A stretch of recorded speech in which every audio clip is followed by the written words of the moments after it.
My name is John Mbindyo. Together with my wife, we have 4 children. My wife, Stacy.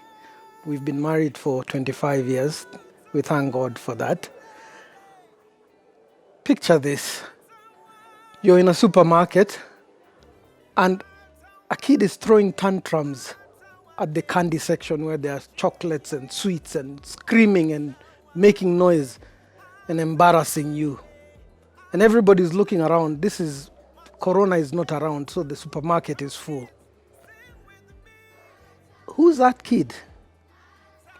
That's my son. But I can tell you, it never happened again, thanks to discipline. I'm going to be speaking on discipline and your child. Discipline is nothing more than just training to adhere to a set of rules, using punishment for disobedience. So there's training and there's the punishment aspect when they don't adhere to the training. Proverbs 22:6 says this, "Train up a child in the way he should go, and when he is old, he will not depart from it."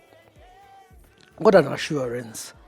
But you know what? Training is never easy on the trainer and the trainee. It's never easy on the parent or the child. The trainer should be up to it. The trainer should look the part. They should act the part. Imagine football coaches. My favorite football coaches are usually up to the part. They look the part, they are fit and they can do it. No wonder the teams perform well. Can you imagine a coach who's overweight and can't do the part?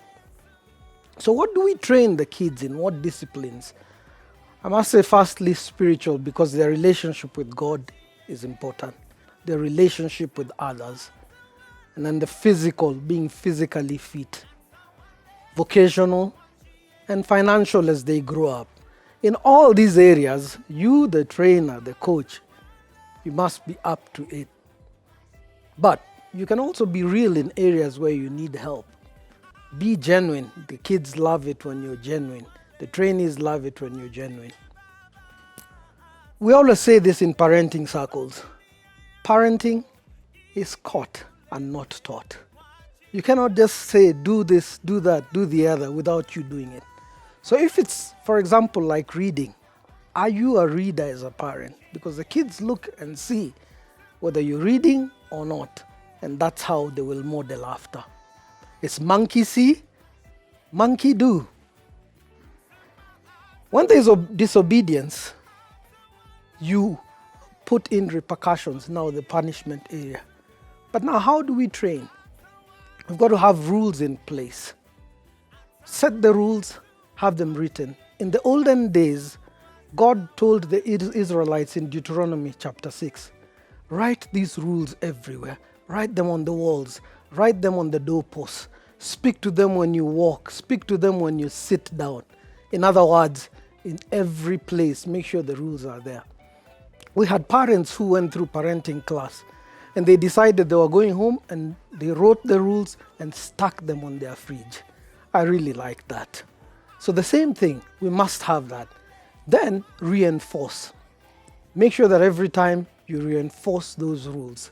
And when they're broken, make sure that there are repercussions for those rules. The training has rewards.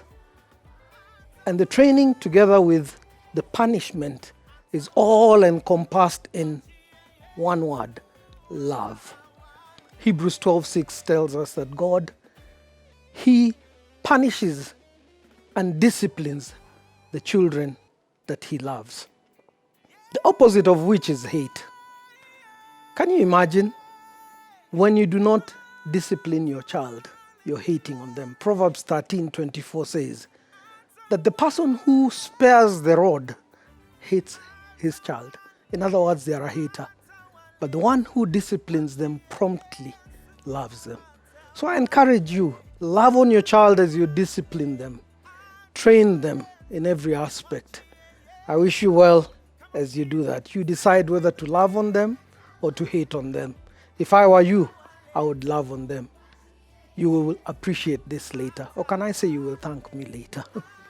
Proverbs 29:17 as I end says this, that you discipline them when they are young. Later on, you will have peace and you will enjoy that. Thank you.